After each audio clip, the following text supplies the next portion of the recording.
This is a production of Cornell University.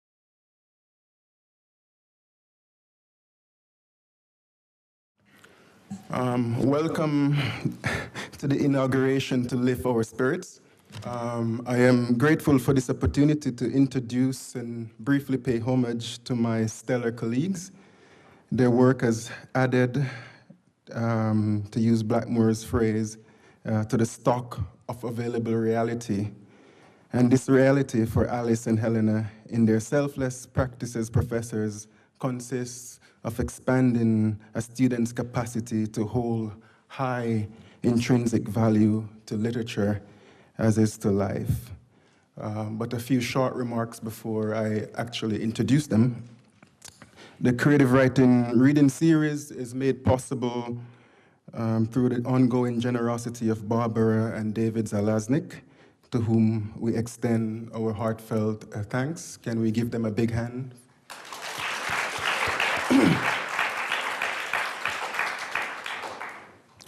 The Richard Cleaveland Memorial Endowment was created in 2002 by family, friends, and alumni in memory of Richard Cleaveland Cornell class of '74. One of those friends, Charlie Ferris, who couldn't be here because of the snowstorm, wanted to share this remark about his friend Cleve. Richard Cleaveland was an English major who graduated in 1974. While at Cornell, he and his friends started a student literary magazine that was known as Rainy Day. After he graduated, he remained in Ithaca and published a newspaper known as the Ithaca Grapevine for 5 years before heading west, where he ultimately settled with his wife Gwen along a river in Montana, where he housed and guided fly fishermen. While he was a student, Cleve was a frequent reader at the English department's Temple of Zeus weekly poetry reading, along with other notables you may know, such as Professor Robert Morgan, his creative writing instructor, Professor Ken McLean, then a graduate student, Professor Archie Ammons, and fellow student Richard Price, among many others. After he died in 1999, his friends and wife, Gwen Klober, established a reading fund in his name in an effort to perpetuate the process of communion with writers, of which he and his friends were particularly fond when they roamed the halls of Cornell. So, give thanks for that.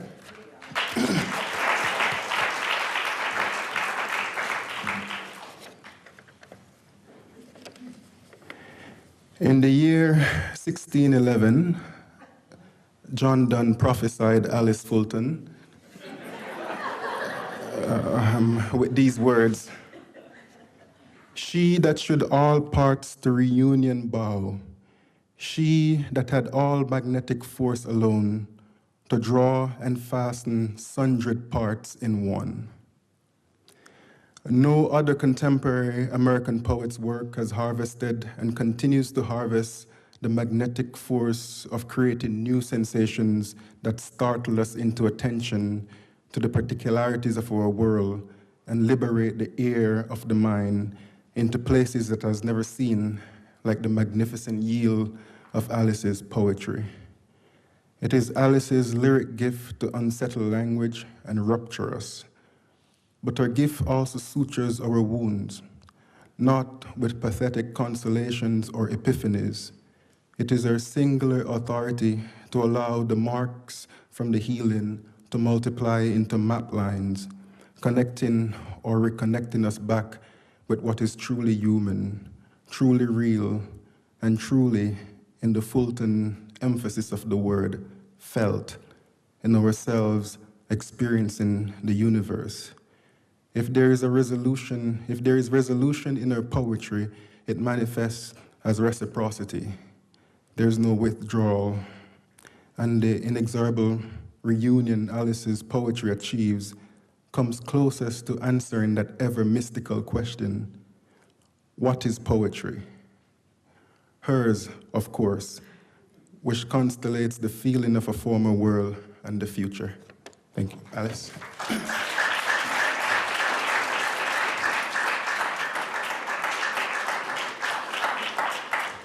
Well, that was so beautiful, Aishin. Got so much about my work. Beautiful. Thank you for being here. I want to say before I begin that it's the honor of a lifetime to read with Elena Viramontes. She is a brilliant writer and an activist, and I'm truly honored. I'm grateful to Sam Boyle of Buffalo Street Books, who is here to sell our books. Please. And also, if Linda McCandless is here, thank you for being here to represent the Cleveland family who have funded the reading. Really appreciate that. And thank you, everybody, because I know how hard it is to get yourself to a poetry reading with all the demands, and fiction reading, with all the demands on your time. So thank you for doing that. I'm mostly reading from my new book, Barely Composed. I've said that that book is about love, death, love, death, and time. The book is also about suffering and trauma, censorship, and silencing. The suffering that I write about is not only personal angst, but the suffering caused by fascist states, police states. And sadly, of course, that topic seems appropriate at this moment for this cultural, historical moment. There are other brighter threads in the book throughout: gifts, gift-giving, communal celebrations. Some of the ones I wrote about are the less obvious communal things, like the burning bowl ceremony on New Year's Eve, which I learned about, and even the anti-suicide festival in Ithaca. And the year I wrote the poem actually was canceled because of rain. So there's a little humor in the anti-suicide trope. There are 3 connected sonnets in the book that meditate on Valentine's Day and the heart. And of course, Valentine's Day, a very commodified love fest, is next week. So I thought I would read the first of those 3, just the first one.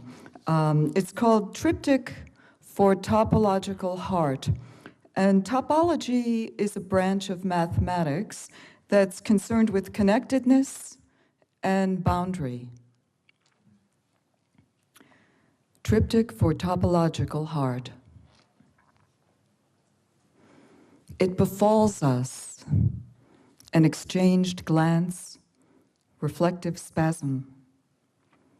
Is it a fantastically unlaminated question set in flesh? Or Valentine that wears the air as its apparel? If you cut a heart from parchment, is it still a heart? A non-trivial knot where turns of every gradient may kiss and tell. Does the vessel have edges? Or is it all connectedness, an embedding to be stretched or bent? Imagine being simultaneously alive, bound in both directions with a bow. Is it diachronic, a phenomenon that changes over time? Without ardor, theory suffers. That's why I'm stuck on you with wanton glue, persevering, styling something blobbish and macabre into something pointed, neat. Love is a gift that springs from an unlit spot, rosin and rue. Even when I'm in the dark with you.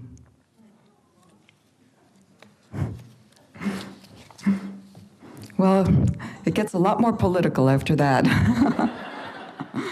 My book is actually, it's got a political thread in it, but today I'm going to really read a lot of my more activist poetry because of where we are culturally at this moment. Hope you're not too sick of hearing about it.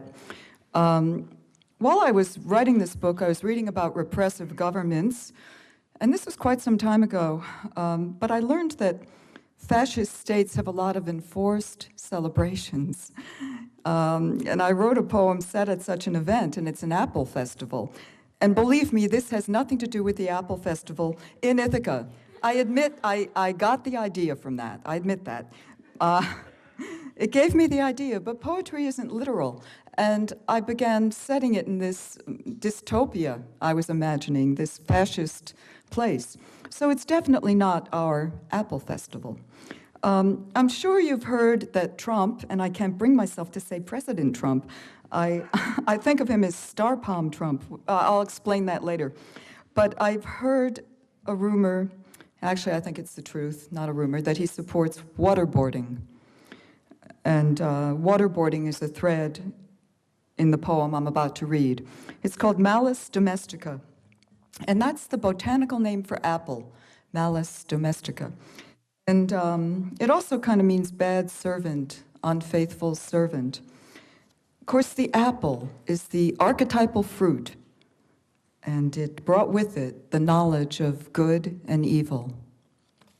The speaker of the poem is an unfaithful servant. He's not a happy camper.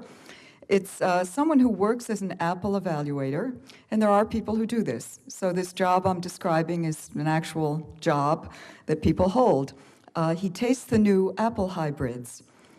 For me, the poem touches on hypocrisy, advertising, selling product, and the gap between ethics and survival. Malus domestica. I've come to dread the obligatory Apple Festival, where we must pledge our fealty to the strains of folk drone music by the shores of an impaired lake, where former detainees weep to see children bobbing for apples with their hands tied behind their backs, and the shepherd in the sheepskin vest cries, "It's even more fun with a boot on your neck." We have a saying, "Nothing is allowed. That which is allowed is compulsory." As an apple evaluator, I judge the russeting in bloom, the starch index at harvest. Judge is a euphemism for praise. A sample is handed through a hole. Sniff, bite, spit. I stroke the infected and stunted, those with a hint of worm. I praise till I'm stupid from the labor of praising these wicked apples. Pluton 658 has a shelf life of 12 million years. Belly slap Wehrmacht triples the cyanide of every seed. Gulag snowblower, completely hollow, might be an acquired taste. I get a lot of emails that say, "I've always wanted to be an apple evaluator."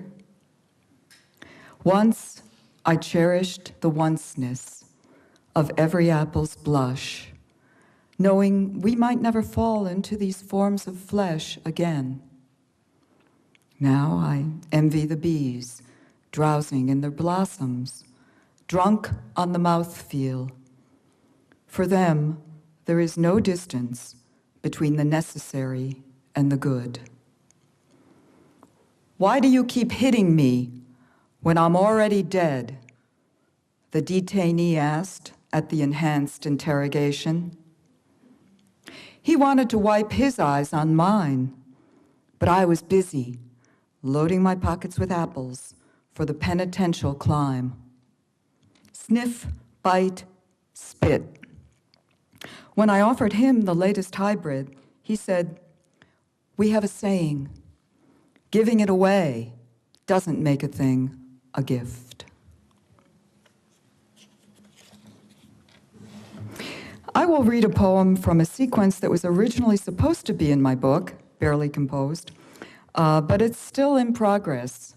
It's a sequence that was not finished in time for the book, and the book was long enough anyway, so this is still going along. It's a group of poems set in that imagined dystopia. It's a police state that I called Desnos, and that is an acronym for disorders of extreme stress not otherwise specified. And this fascist dystopia is the site of detention camps like Guantanamo and Abu Ghraib. The poems include some invented terms, euphemisms created by a governmental need for whitewashing, lies, and secrecy. When writing about dark, painful, charged topics, writers have to provide some respite for their readers.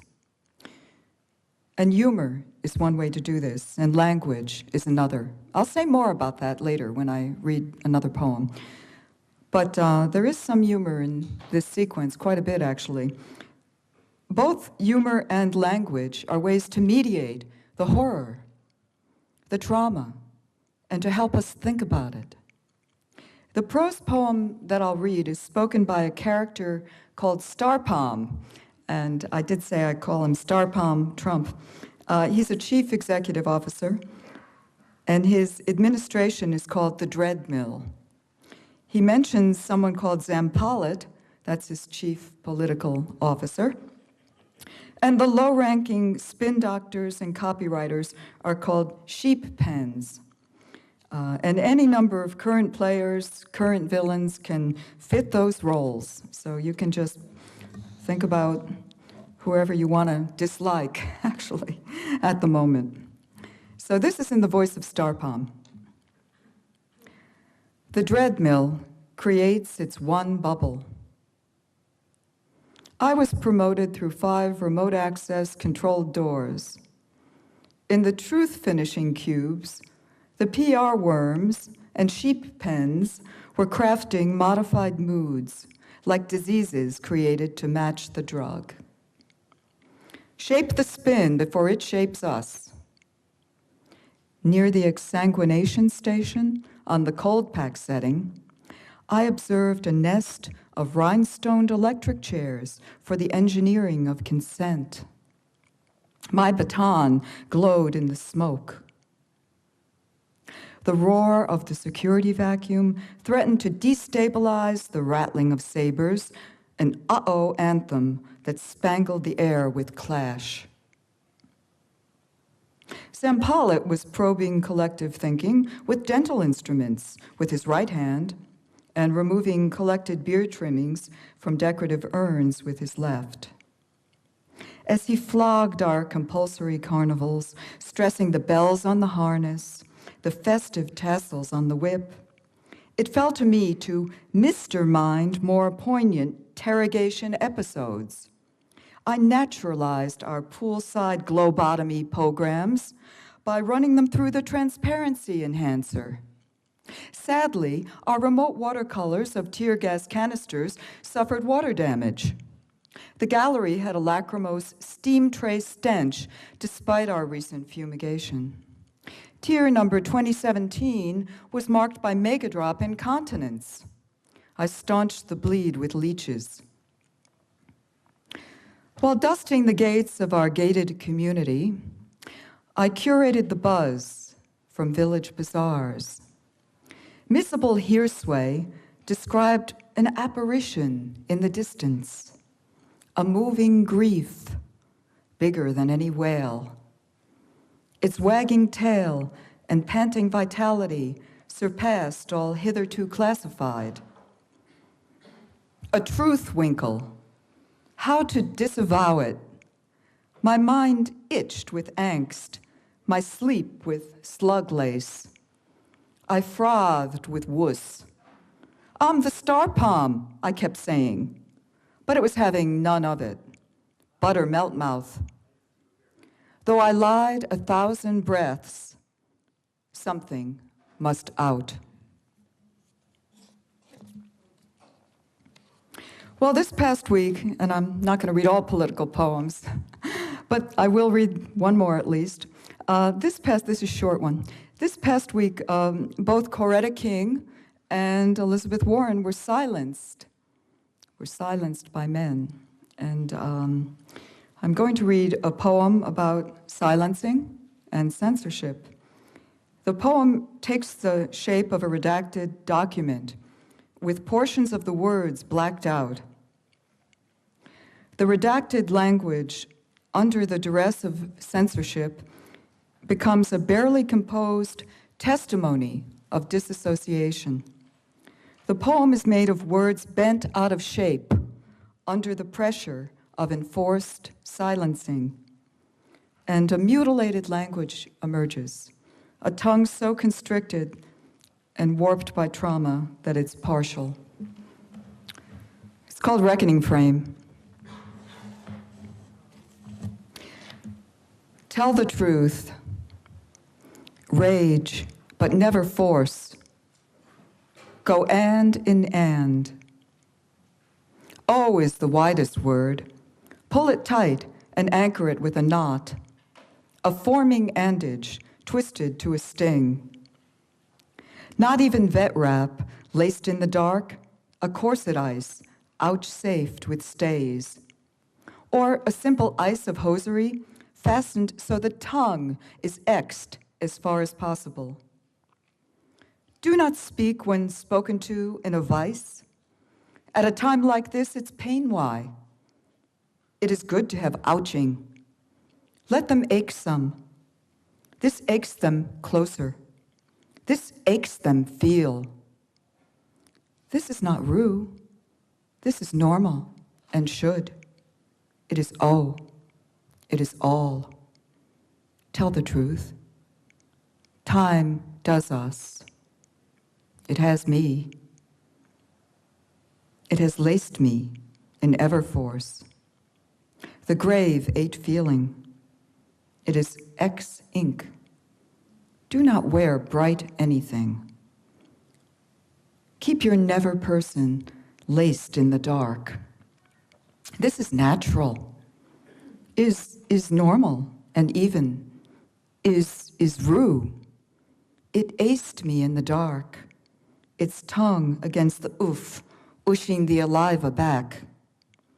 Reader reactor, if voice inks to a isper, say it.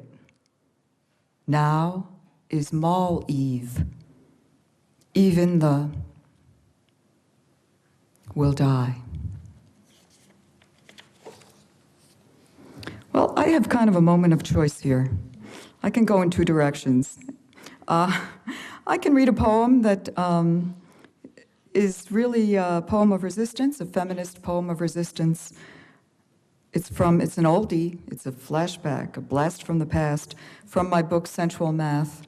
Or I could read a poem that's a tribute to artists who are unsung. I'm very concerned about the arts in this country. So I don't really know which one to read, and I almost want to look to you and say, do you want another poetry of resistance, or do you want a poetry about the arts? Arts, okay. A lot of artists here, huh? So I will dedicate this poem to the artists who are here. And I want to say, too, I'll read it in your honor. The arts are so endangered, and I'm reading it for the writers, the visual artists, the musicians, and the scholars. I think scholarship is quite endangered, too. Many years ago, how this happened, I was asked to write a poem about work in the University of Michigan's Art Museum. So I went and looked at what was on exhibit, and I didn't find anything I really wanted to write about. So then I went into the museum's archives, which were located in the basement way down, like a kind of morgue for art, where nothing was shown and everything was in slides and trays and files. And so I began going through all that, not all of it, but going through it, looking for an artist that I really wanted to write about. From a slide, I selected a painting by Joan Mitchell. Later on, there was a big Whitney retrospective on her work, and she had a big revival. But at the time, she was pretty much dead in the water. And they had her big painting was not on exhibit. I don't think it ever had been. And once I had chosen it, quite a big painting, I had to see it in person. And as I tried to do that, I realized that the process of trying to see that painting would be important to the poem I was writing. Since it wasn't on exhibit, I had to see it in its storage space, which happened to be a stairwell. And they had it all kind of wrapped up and like a body bag, and they took the wrapping off. So that became actually what I wrote about. And the poem is about proximity, thinking of other artists across time, You know, Joan Mitchell was dead, and I love a lot of artists who have died, and some I've known and some I've never known. So this is a poem about art leaving a residue, a materiality in time. It's called Close. To take it further would mean dismantling door frames. So they unpacked the painting's cool where it stood, shrouded in gray tarpaulin, near a stairwell, in a space so tight I couldn't get away from it.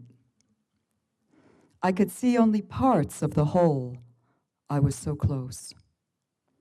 I was almost in the painting, a yin-driven, frost-driven thing of mineral tints in the museum's vinegar light.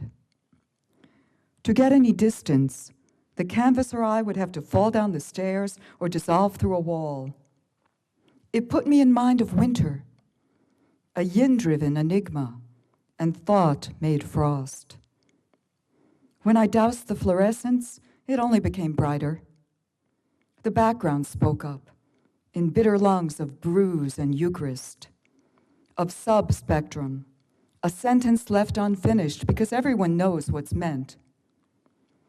It was a home for those who don't go out for sports, the closeted, oddball, marginal artists in the storage of the world's indifference, whatever winters await us next. I was almost in its reticence of night window and dry ice, its meadow lyric barbed in gold. Almost in the gem residence where oils bristle into facets seen only in the original, invisible in the plate or slide, since a painting is not an illustration, but a levitation, dense as mind, as this minute, inheriting its history along innumerable lines. The enigma is so diligent. I miss it when I visit it. It shrinks to winsome in a book. Its surface flattens to sleek. In person, it looked a little dirty. I could see the artist's hairs in the pigment, traces of her head, or dog, or brush. I stood too close. I saw too much. I tried to take the long view, but there was no room. I saw how turpentine had lifted the skin, leaving a ring, how the wet was kept on the trajectories, the gooey gobs of process painted in. Saw dripping made fixed, and nerves and varicosities visible. I saw she used a bit of knife and left some gesso showing through. A home for lessness that, well, think of anorexia, is a form of excess. While painting, she could get no farther away than arm's length. While seeing parts of the whole, she let the indigenous breathe and leave a note. She dismantled ground and figure till the fathoms were ambiguous, a sentence left unfinished because everyone knows what's meant, which only happens between friends. The lack of that empathy embitters. Let me tell me. I miss you when I visit you. I stand too close. I see too much. You put me in mind of winter where I live. A winter so big, I'll have to dismantle myself to admit it. The always winter and its consolations of flint. This is not an illustration. It's what I saw when the airbag opened, slamming me with whiteness like the other side. I came to consciousness on braced arms, pushing my face from the floor in order to breathe, an arm's length from unbeing, as it seemed. I was what flashed through me in full frost. We were life to life in our flesh envelopes, insubstantial, air to air, and you and I. Though we could see only parts of the whole, we felt its tropism. We leaned toward, liked its bitter lungs. We almost were that winter tissue and cranial-colored paint. We were almost in the picture. We were close. We left each other a note.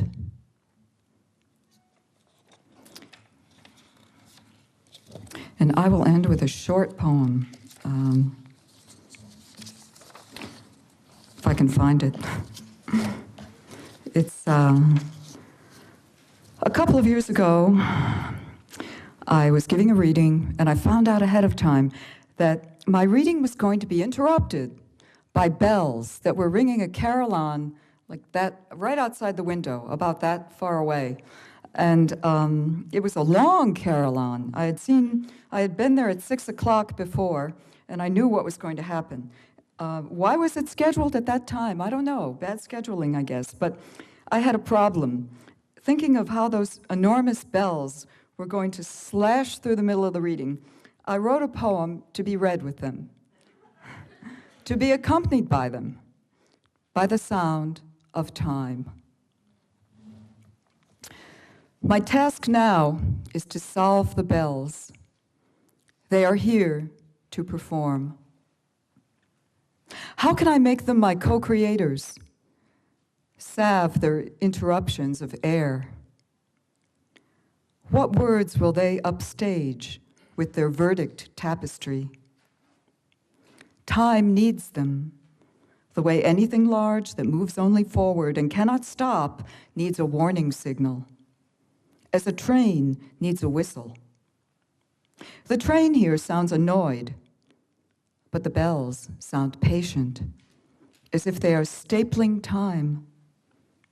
They roll through your thinking, saying, torn, torn, until your thinking goes like this. But I, torn, petrally in flux, which I thought torn, in a torn, passaty of singing more at length. Their sound is leaden, they are so laden with torn. If you trace a bell to its source, you'll find a human trying to trap a magnitude in bronze. Because a bell's task is to snag, to holiday or moan. When bells begin, it's best to collaborate with them, to translate them as best you can. The translation goes, don't get too close. I am time made loud. There's not enough God to go around. And what I assume, you shall assume. And there is no peace, no silence after bells. The air is too infested by a memory of them, their lips screwed long upon the torn. Thank you.